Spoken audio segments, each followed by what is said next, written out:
1558 उड़ीसा का पुरी इलाका मुगल सेना जगन्नाथ मंदिर को तोड़ने के इरादे से आगे बढ़ रही थी। घोड़े सर पर दौड़ रहे थे, तलवारें चमक रही थीं, लेकिन जैसे ही सेना मुख्य गर्भगृह की ओर बढ़ी, एक अजीब सा तूफान उठा। सूरज की रोशनी अचानक गायब हो गई और चारों ओर अंधकार छा गया। फिर सैनिकों ने देखा कि मंदिर के अंदर से तेज रोशनी आ रही है और रोशनी के साथ एक भयानक और डरावनी चीज उनके पास आ रही है। यह दृश्य इतना भयानक था कि कई सैनिक वहीं पर बेहोश हो गए और जो बच गए वो ऐसे भागे मानो उनके सामने मौत खड़ी हो। अब आप सोचिए कि क्या यह सिर्फ एक ऐतिहासिक घटना थी या फिर सच में भगवान जगन्नाथ ने अपने धाम की रक्षा की। पुरी का जगन्नाथ मंदिर एक ऐसा स्थान जो सिर्फ भक्ति का केंद्र नहीं बल्कि अनगिनत रहस्यों की चुप दुनिया है। क्या आपने कभी सोचा है कि क्यों इस मंदिर का ध्वज हमेशा हवा के विपरीत दिशा में उड़ता है और क्यों मंदिर के ऊपर लगे सुदर्शन चक्र हर दिशा से ऐसा लगता है मानो आपको ही देख रहा हो। यहां तक कि प्रसिद्ध किताब भविष्य मलिका में इस मंदिर को लेकर कलयुग की कई भविष्यवाणियां की गई हैं, जो कि सारी की सारी सच हुई हैं। इनमें सबसे प्रसिद्ध है कोविड-19 यानी कि कोरोना की घटना। इस किताब में लिखा गया था कि जब मंदिर का सबसे पुराना पेड़ गिर जाएगा तब एक भयानक महामारी आएगी, और यह पूरी तरह सच भी हुई। यह सिर्फ एक घटना नहीं, ऐसी और भी कई घटनाएं हैं जो सच हुई हैं और सारी आपको चौंका देंगी। इस मंदिर के अंदर ऐसे और भी कई अनसुने और खतरनाक रहस्य छुपे हुए हैं जो आपके होश उड़ा देंगे। और सबसे बड़ा रहस्य है ब्रह्म पदार्थ का, यानी कि श्री कृष्ण का दिल। माना जाता है कि इस मंदिर में श्री कृष्ण का दिल आज भी मौजूद है, जिसे हर 12 साल में पुरानी मूर्ति से निकालकर नई मूर्ति में डाला जाता है, और यह प्रक्रिया काफी महत्वपूर्ण है। इस दौरान अगर कोई श्री कृष्ण के दिल को देख ले तो वह तुरंत मर जाता है, जिसकी कई घटनाएं हमारे सामने आती हैं। पिछले 800 सालों से इस मंदिर का ध्वज हर रोज बदला जाता है और कहा जाता है कि अगर इसे एक भी दिन न बदला गया तो मंदिर को 18 सालों के लिए बंद करना होगा। और जब अंग्रेज आए तो उन्होंने इस प्रक्रिया को अंधविश्वास बताकर रोकने की कोशिश की, लेकिन फिर उनके साथ जो हुआ वो जानकर आप चौंक जाएंगे। इस मंदिर के मुख्य प्रवेश द्वार में 22 सीढ़ियां हैं जिन्हें पार करना होता है, लेकिन इनमें से तीसरी सीढ़ी पर पैर रखना सख्त मना है। पर आखिर ऐसा क्यों है और क्या होगा यदि आपने तीसरी सीढ़ी पर पैर रख दिया? फिर आती है मंदिर की रसोई, जहां 7 बर्तनों में एक साथ प्रसाद पकता है। पर नीचे की आंच से ऊपर वाला बर्तन पहले कैसे पक जाता है? क्या मंदिर की रसोई विज्ञान के नियमों को भी चुनौती देती है?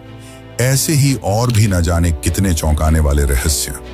ये सिर्फ एक मंदिर नहीं, ये एक ऐसा तीर्थ है जहां धर्म, विज्ञान, वास्तु और चमत्कार चारों एक साथ खड़े हैं, जहां श्रद्धा सिर्फ पूजा नहीं बल्कि रहस्यों से सामना करने की तैयारी है।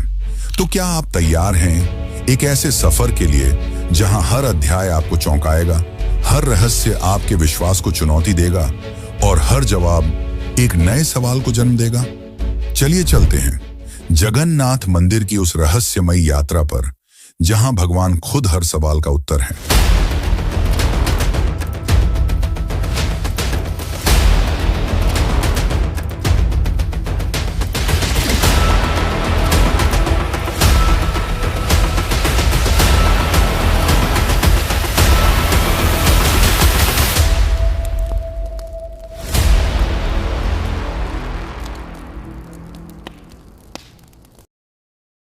जून 2015 रात को घड़ी में 12 बजते ही पूरी शहर की बिजली काट दी गई। ये कोई साधारण बिजली कटौती नहीं थी। इस बिजली कटौती का कारण था मंदिर के गर्भगृह में चल रही विचित्र घटना। मंदिर के मुख्य पुजारी इस अंधेरी रात में अपनी आंखों पर पट्टी बांधे और हाथ में एक मोटा दस्ताना पहने हुए अपने हाथों पर एक दिव्य पदार्थ लेकर भगवान की मूर्ति की ओर बढ़ रहे थे। ये कुछ और नहीं, श्री कृष्ण का दिल था, जिसे ब्रह्म पदार्थ भी कहा जाता है। ठीक 12 साल बाद यह प्रक्रिया आज मंदिर में फिर दोहराई जा रही थी, जहां भगवान जगन्नाथ की पुरानी मूर्ति से उनके दिल को निकालकर नई मूर्ति में लगाया जाता है। ये होता है भगवान के शरीर को बदलने का, लेकिन आत्मा को यथावत रखने का अनुष्ठान। माना जाता है कि यह मंदिर दुनिया का एकमात्र मंदिर है जहां भगवान आज भी जीवित रूप में बसते हैं, और जब उनका शरीर पुराना हो जाता है तो ठीक उसी तरह नया शरीर दिया जाता है जैसे कोई आत्मा नया जन्म लेती है। कहते हैं इस ब्रह्म तत्व को आज तक किसी ने नहीं देखा, और जिसने भी देखने की कोशिश की वो जिंदा नहीं बचा। नवकलेवर की रात जब पुरानी मूर्तियों से ब्रह्म तत्व निकालकर नई मूर्तियों में डाला जाता है, पुरी में कर्फ्यू जैसा माहौल बना दिया जाता है। पूरे शहर की बिजली काट दी जाती है, मंदिर को घोर अंधेरे में बंद कर दिया जाता है। मंदिर के अंदर होते हैं सिर्फ विशुद्ध ब्राह्मण, जिनका खानदान सदियों से यही कार्य करता आया है। उनकी आंखों पर पट्टी बांधी जाती है और हाथों पर मोटे दस्ताने पहनाए जाते हैं, ताकि वे ना देख सकें और ना ही महसूस कर सकें कि ब्रह्म पदार्थ है क्या।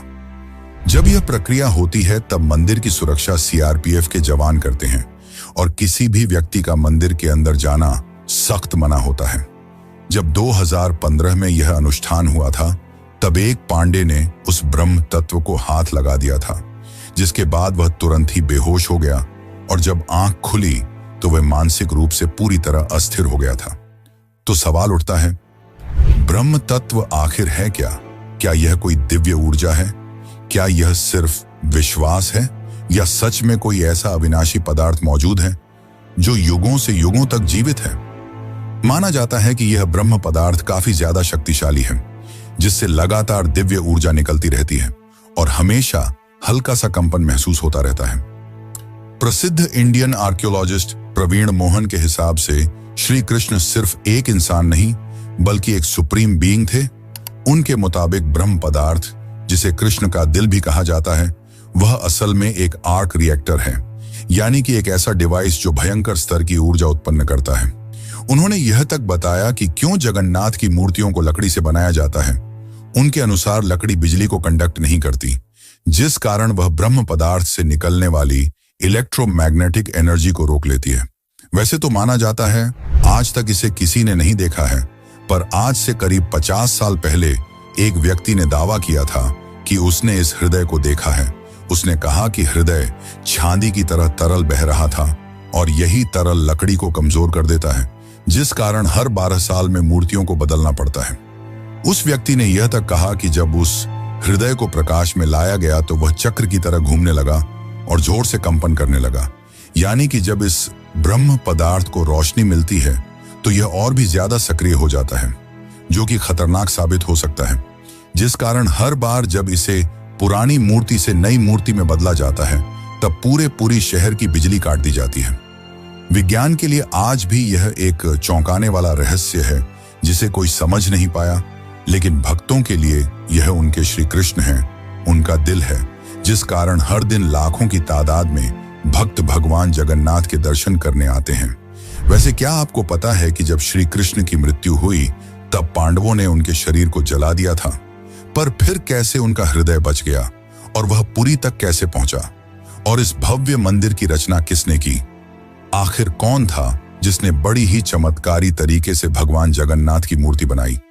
तो चलिए जानते हैं अब इस रहस्यमयी और रोचक घटना को, जो आपको इंटरनेट और किताबों में नहीं देखने को मिलेगी। लेकिन उससे पहले अगर आपको वीडियो अच्छी लग रही है तो इसे लाइक करके कमेंट में जय जगन्नाथ जरूर लिखें। आज से करीब 5000 साल पहले महाभारत युद्ध के पश्चात चारों तरफ केवल लाशें ही पड़ी थीं। लाखों पड़े शव और कौरवों के विनाश ने सबको झकझोर दिया। कौरवों की माता गांधारी ने इस विनाश का कारण श्री कृष्ण को बताया। उनके हिसाब से अगर श्री कृष्ण चाहते तो यह युद्ध होता ही नहीं, पर उन्होंने ऐसा नहीं किया, जिसके कारण क्रोधित होकर गांधारी ने कृष्ण को श्राप दिया, गिना, जिस प्रकार मेरे वंश का विनाश हुआ है ठीक उसी प्रकार तुम्हारे भी वंश का विनाश हो जाएगा। इस श्राप के 36 साल बाद जब एक दिन श्री कृष्ण जंगल में विश्राम कर रहे थे, तब एक शिकारी ने उन्हें हिरण समझकर उन पर तीर चला दी, और जैसे ही तीर श्री कृष्ण के पैरों पर जाके लगी, उन्होंने इस लोक को छोड़ दिया और मृत्यु को स्वीकार किया। और माना जाता है कि उनके मृत्यु के साथ ही पूरी द्वारका नगरी पानी में समा गई, जिससे उनका पूरा वंश समाप्त हो गया। माना जाता है कि जब शिकारी ने उन्हें गलती से मारा तो उसे बहुत पछतावा हुआ और उसने श्री कृष्ण से माफी मांगी, पर श्री कृष्ण ने बताया कि ये मेरे ही कर्मों का फल है। उन्होंने समझाते हुए कहा कि पिछले जन्म में तुम महान वानर राजा बाली थे, जिसे मैंने ही राम अवतार में छल से मार दिया था, और उसी कारण आज तुम मेरे मृत्यु का कारण बने। माना जाता है कि जब श्री कृष्ण की मृत्यु की खबर पांडवों को मिली तो उन्होंने पूरे रीति रिवाज से श्री कृष्ण का अंतिम संस्कार किया, और जब उनके शरीर को जलाया गया तो उनका पूरा शरीर पंचतत्वों में विलीन हो गया, परंतु उनका हृदय बच गया और जलने की बजाय और भी अधिक ऊर्जा से धड़कने लगा। इसी हृदय को बाद में ब्रह्म पदार्थ कहा गया। अर्जुन ने इस हृदय को लकड़ी के मंच पर रखकर नदी में बहा दिया। काफी लंबे समय तक बहने के बाद यह ब्रह्म पदार्थ उड़ीसा के समुद्र तट पर पहुंचा। उस समय उस तट पर सबरा जनजाति समुदाय के लोग रहा करते थे।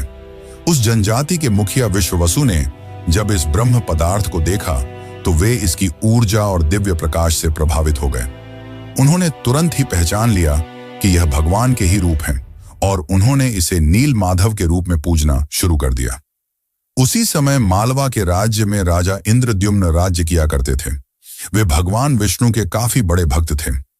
एक दिन उन्होंने नील माधव के दर्शन करने की इच्छा व्यक्त की और उन्हें ढूंढने लगे, और यही आगे चलकर जगन्नाथ के निर्माण की आधारशिला बनी। जैसा कि मैंने बताया, राजा इंद्रद्युम्न विष्णु के परम भक्त थे, और एक रात स्वयं भगवान विष्णु उनके सपने में आए और उन्हें कहा कि वे उनकी दिव्य मूर्ति नील माधव को ढूंढें और उनके लिए एक भव्य मंदिर का निर्माण करें।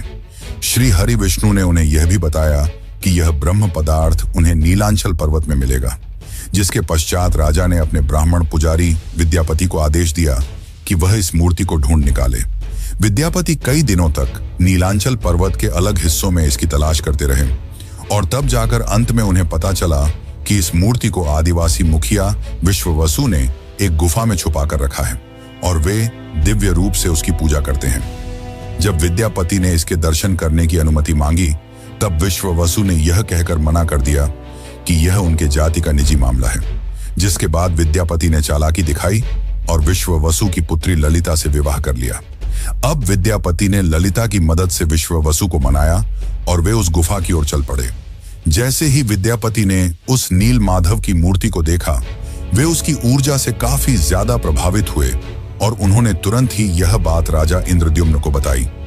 लेकिन जब राजा इंद्रद्युम्न वहां पहुंचे, तब तक विश्ववसु ने वह मूर्ति वहां से हटा दी थी, जिससे राजा काफी उदास हो गए और अपने महल लौट आए। इसके बाद फिर से रात में भगवान विष्णु उनके सपने में आए और कहा कि पुरी के तट पर एक बड़ा नीम का पेड़ बहकर आएगा, तुम उस पेड़ से मेरी नई मूर्ति बनाना। वह पेड़ काफी बड़ा था, जिसे उठाना आसान नहीं था। आखिर में जैसे तैसे वे पेड़ को महल तक ला पाए, लेकिन अब सवाल यह था कि इनसे भगवान की मूर्ति कौन बनाएगा। बहुत से कारीगरों ने इस पेड़ से मूर्ति बनाने की कोशिश की, लेकिन सब असफल रहे। उन्होंने कहा कि पेड़ इतना ज्यादा मजबूत है कि हमारे छेनी हथौड़ी का उस पर कोई असर नहीं हो रहा। यह सुनकर राजा काफी परेशान हो गए। तभी एक दिन भगवान विश्वकर्मा एक बूढ़े साधु के रूप में वहां पधारे, और उन्होंने कहा कि वे ये मूर्ति 21 दिनों में बनाकर देंगे। राजा काफी प्रसन्न हुए, पर उस बूढ़े आदमी ने एक शर्त रखी। उसने कहा कि मैं एक कमरे में बंद रहकर 21 दिनों में यह मूर्ति बनाऊंगा, और तब तक कोई भी इस कमरे का न तो दरवाजा खोलेगा और न ही कोई अंदर आएगा। राजा ने उसकी यह शर्त स्वीकार की, और फिर मूर्ति बनाने का कार्य शुरू हुआ। दरवाजा बंद किया गया और कक्ष से छेनी हथौड़ी की आवाजें आने लगीं। लेकिन 15 दिनों बाद अचानक से छेनी हथौड़ी की आवाज आना बंद हो गई। महाराज की रानी गुंडीचा काफी चिंतित हो गईं और महाराज को कहा कि हमें दरवाजा खोलकर देखना चाहिए। शायद वह वृद्ध व्यक्ति भूख और प्यास की वजह से मर तो नहीं गया होगा। राजा ने शुरुआत में तो मना किया, पर बाद में वे इसके लिए मान गए और दरवाजा खोल दिया। लेकिन जब दरवाजा खुला तो सभी हैरान रह गए। वह वृद्ध व्यक्ति गायब हो चुका था और पीछे केवल 3 अधूरी मूर्तियां थीं। राजा को यह देखकर काफी दुख हुआ, क्योंकि उनकी शर्त तोड़ने की वजह से भगवान की मूर्तियां आधी रह गईं। जगन्नाथ भगवान के हाथ और पैर अधूरे थे। बलराम और देवी सुभद्रा की मूर्तियां भी अधूरी थीं। जब राजा मूर्ति के पास गए तब उन्हें दिल की धड़कन महसूस हुई और मूर्ति के अंदर से एक दिव्य आवाज आई जिसने राजा को बताया कि श्री कृष्ण का हृदय इस मूर्ति के अंदर है। राजा ने इन मूर्तियों को स्थापित किया और आज यही अधूरी मूर्तियां भगवान जगन्नाथ के रूप में पुरी में पूजी जाती हैं। वैसे दोस्तों, आपको एक बात बता दूं, जो हो रहा है वह पहले ही लिखा जा चुका है और जो लिखा गया है वही होकर रहेगा। ये कोई फिल्मी डायलॉग नहीं, बल्कि पुरी के भक्तों की आस्था और सच्चाई है भविष्य मालिका की। तो चलिए जानते हैं उन भविष्य मालिका की घटनाओं को जो आज सच साबित हो रही हैं। मित्रों, इस मंदिर का इतिहास और वर्तमान एक भविष्यवाणी से जुड़ा हुआ है। भविष्य मालिका एक दिव्य ग्रंथ है जिसे लगभग 500 साल पहले ओडिशा के महान संत आचार्य महाप्रभु अच्युतानंद ने लिखा था। कहा जाता है कि वे पंचसखा यानी भगवान जगन्नाथ के 5 दिव्य सेवकों में से एक थे, जिन्होंने भगवान के आदेश पर कलयुग की कई घटनाओं को पहले ही देख लिया था। यह ग्रंथ ओडिया भाषा में लिखा गया है और इसकी पंक्तियां कविता के रूप में हैं, जैसे किसी गूढ़ रहस्य का संकेत दे रही हों। आइए हम आपको बताते हैं भविष्य मालिका की कुछ चौंकाने वाली भविष्यवाणियां जो जगन्नाथ मंदिर और कलयुग के अंत से जुड़ी हुई हैं। इस ग्रंथ की सबसे चौंकाने वाली भविष्यवाणी 4 साल पहले काफी ज्यादा वायरल हुई थी, जब लोगों ने दावा किया कि इसमें कोरोना महामारी का वर्णन भी है। नाना रोग आसीबा, गोटे बड़ा व्याधि, लोका घरे रहीबे, बाहर कुना जीबा, अर्थात अनेकों रोग आएंगे, एक बड़ा रोग फैलेगा, लोग घरों में बंद रहेंगे, बाहर नहीं निकल पाएंगे। अब ये पंक्तियां किसी भी सामान्य रीडर को 2020 की कोविड-19 महामारी की याद दिला देती हैं। पुरी और ओडिशा में कई संतों और विद्वानों ने इसे भविष्य मालिका की सटीक भविष्यवाणी माना। इस किताब की एक और बात, इसमें जिक्र किया गया है कि मंदिर परिसर के ऊपर जो कपड़ा है उसमें आग लगने की घटना का उल्लेख मिलता है। कुछ साल पहले पहली बार त्रिदेव के वस्त्र में आग लगी थी। इस घटना के बाद कलयुग के अंत के बारे में एक बार फिर से बातें होने लगी। कहते हैं कि पापनाश एकादशी के दिन जगन्नाथपुरी मंदिर में एक अखंड महादीप जलाया गया था, लेकिन अचानक तेज हवा चली और झंडा उड़कर दीपक के ऊपर चला गया, जिससे मंदिर के झंडे में आग लग गई। यह घटना 19 मार्च 2020 को हुई थी। कहा जाता है कि दूसरे मंदिरों की तरह जगन्नाथ मंदिर के गुंबद पर कभी कोई पक्षी नहीं बैठता और ना ही इस पर कोई प्लेन या हेलीकॉप्टर उड़ता है, लेकिन जुलाई 2020 के बाद से मंदिर के गुंबद पर गिद्ध, चील और बाज को देखा गया था। ये पक्षी मंदिर के गुंबद, स्तंभ और नील चक्र पर भी बैठे थे। ऐसे में दुनिया के महाविनाश की भविष्यवाणी एक बार फिर से चर्चा में आ गई थी।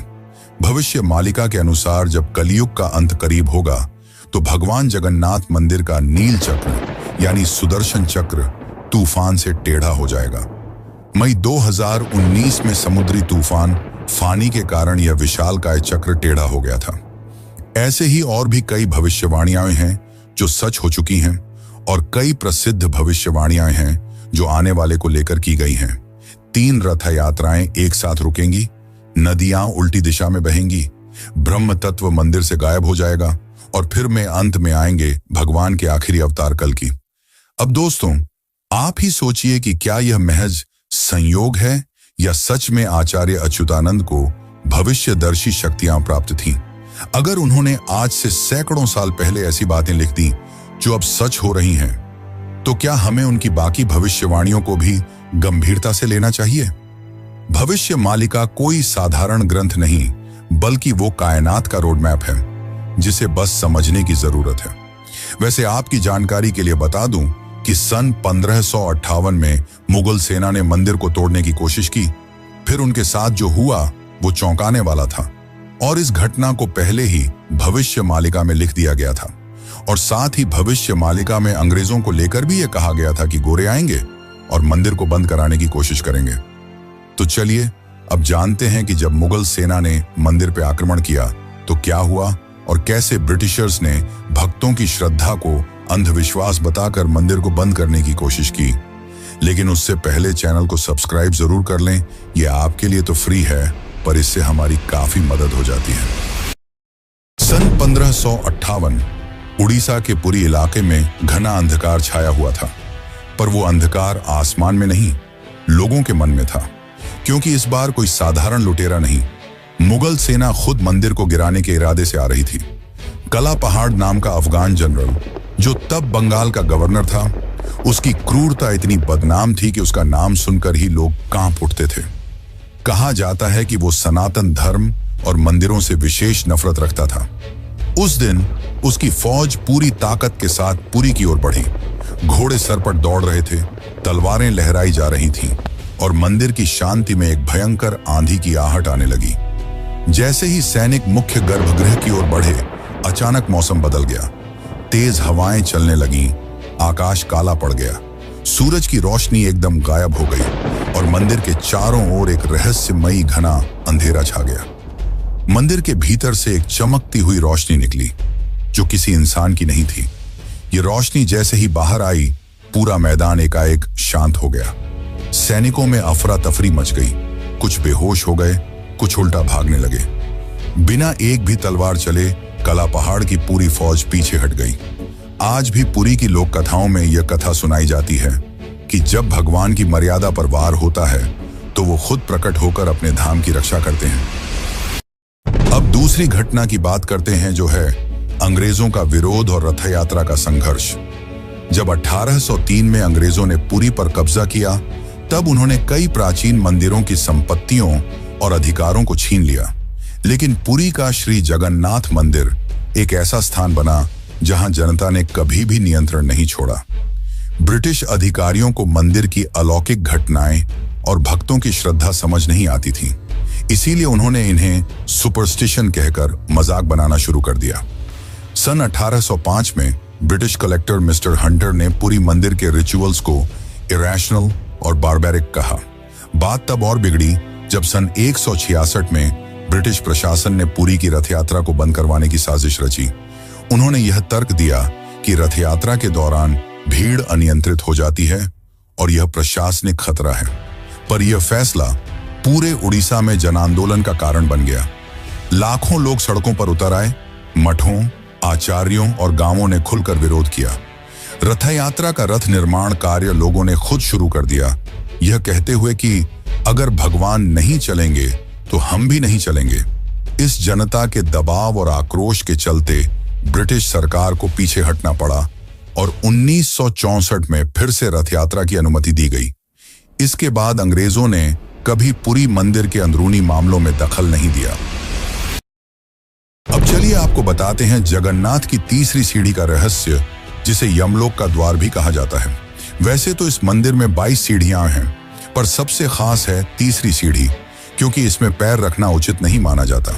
धार्मिक कथाओं के अनुसार इस तीसरी सीढ़ी को यमशिला कहा जाता है और कहा जाता है कि जो भी मनुष्य इस तीसरी सीढ़ी पर पैर रखता है, उसके पुण्य शून्य हो जाते हैं और उसे यमलोक जाना पड़ता है।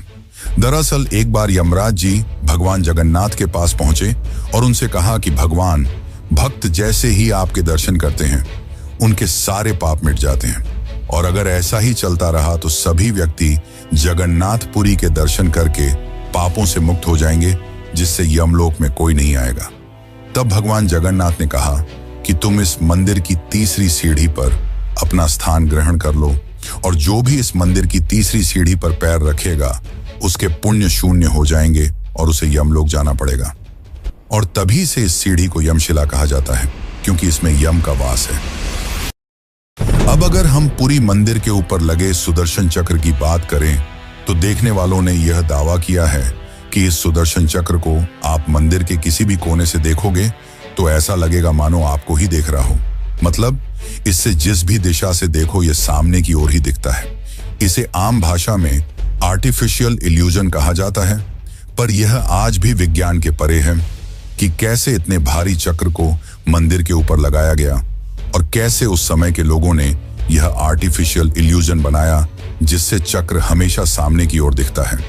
इसे आज भी विज्ञान नहीं समझ पाया, पर भक्तों के अनुसार यह श्री कृष्ण का चक्र है जिसे उन्होंने इस दुनिया की रक्षा के लिए इस मंदिर में स्थापित किया है।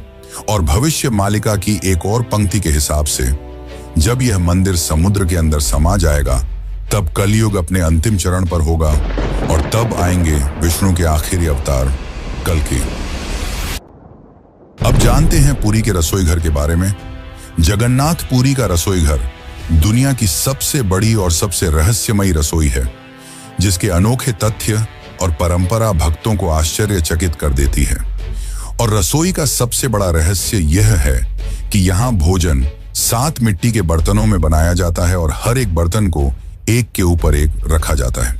और स्वाभाविक है कि सबसे नीचे के बर्तन में ज्यादा आंच आ रही है तो उसे सबसे पहले पकना चाहिए, लेकिन पुरी में ऐसा नहीं होता। ये चौंकाने वाली बात है कि 7 बर्तनों में जो सबसे ऊपर होता है उसका खाना पहले पकता है, जो विज्ञान के सारे तथ्यों को गलत साबित करता है। यहाँ भोजन बनाने का कार्य केवल सेवायत ब्राह्मणों द्वारा किया जाता है और किसी भी बाहरी व्यक्ति को इसमें प्रवेश की अनुमति नहीं होती। इस पवित्र रसोई में किसी प्रकार के आधुनिक ईंधन या गैस का उपयोग नहीं किया जाता, बल्कि केवल लकड़ी के चूल्हे पर पारंपरिक विधि से प्रसाद बनाया जाता है। पुरी मंदिर में रोजाना लगभग 50,000 से 2 लाख लोगों तक को महाप्रसाद बांटा जाता है। लेकिन चमत्कार देखो, कभी भी खाना बर्बाद नहीं होता और कभी भी कम नहीं पड़ता। मान्यता है कि मां लक्ष्मी स्वयं प्रतिदिन रसोई में आती हैं और रसोई के सेवकों को अंतः प्रेरणा देती हैं कि आज कितनों के लिए प्रसाद तैयार करना है। ये सिर्फ परंपरा नहीं, सदियों से चलती लीला है, जिसे आज तक कोई इंसानी गणित नहीं समझ पाया। एक और चौंकाने वाली बात तो यह है कि इतने बड़े किचन में, जहां 500 से ज्यादा रसोइये और सेवक काम करते हैं, जहां हर दिन सैकड़ों क्विंटल अनाज, सब्जियां और मसाले इस्तेमाल होते हैं, वहां न कोई बदबू होती है, न ही कोई मक्खी। कहा जाता है कि यह अग्निदेव और माता लक्ष्मी की कृपा है, जो इस रसोई को हर प्रकार की अशुद्धि से दूर रखती है। 18वीं सदी में मराठा शासनकाल के दौरान एक बार एक अधिकारी ने रसोई के चमत्कार को अंधविश्वास बताते हुए जानबूझकर बर्तनों की संख्या बदलने का आदेश दिया। लेकिन इसके बावजूद उस दिन भी पुरी में महाप्रसाद एकदम सटीक बना, न एक दाना कम, न एक दाना ज्यादा। इसके बाद अधिकारी ने रसोई में दोबारा हस्तक्षेप न करने की कसम खा ली। वैसे तो दोस्तों, ऐसे और भी कई चौंकाने वाले रहस्य हैं, पर उन्हें एक ही वीडियो में बता पाना नामुमकिन है। इसलिए चलिए चलते हैं आखिरी अध्याय की ओर। लेकिन उससे पहले, अगर आपको यह डॉक्यूमेंट्री अच्छी लग रही है तो कमेंट में जय जगन्नाथ जरूर लिखें। कभी कभी जीवन में कुछ चीजें ऐसी होती हैं जिन्हें न तर्क से समझा जा सकता है और न ही विज्ञान से परखा जा सकता है। पुरी के श्री जगन्नाथ मंदिर का हर पत्थर, हर कोना हमें एक ऐसी दुनिया में ले जाता है जहां भक्ति और बुद्धि, विज्ञान और विश्वास, संघर्ष और समाधान सब एक साथ चलते हैं। जगन्नाथ केवल भगवान नहीं, एक चेतना है जो हमें यह सिखाते हैं कि जब विज्ञान चुप हो जाए तो श्रद्धा बोलती है। तो अब सवाल यह है, क्या यह सब केवल संयोग है या कहीं ना कहीं कोई ऐसी शक्ति है जो इन सबको संचालित कर रही है? आप क्या मानते हैं? क्या आपने कभी इन रहस्यों को खुद महसूस किया है? अगर हाँ, तो ये वीडियो सिर्फ जानकारी नहीं, बल्कि आपकी अपनी यात्रा है, श्रद्धा से रहस्य तक। और ऐसी ही एक यात्रा है केदारनाथ धाम की, जो जगन्नाथ की तरह ही 4 धामों में से एक है। और अगर आप केदारनाथ धाम की यात्रा पर चलना चाहते हैं तो यह वीडियो जरूर देखें। धन्यवाद।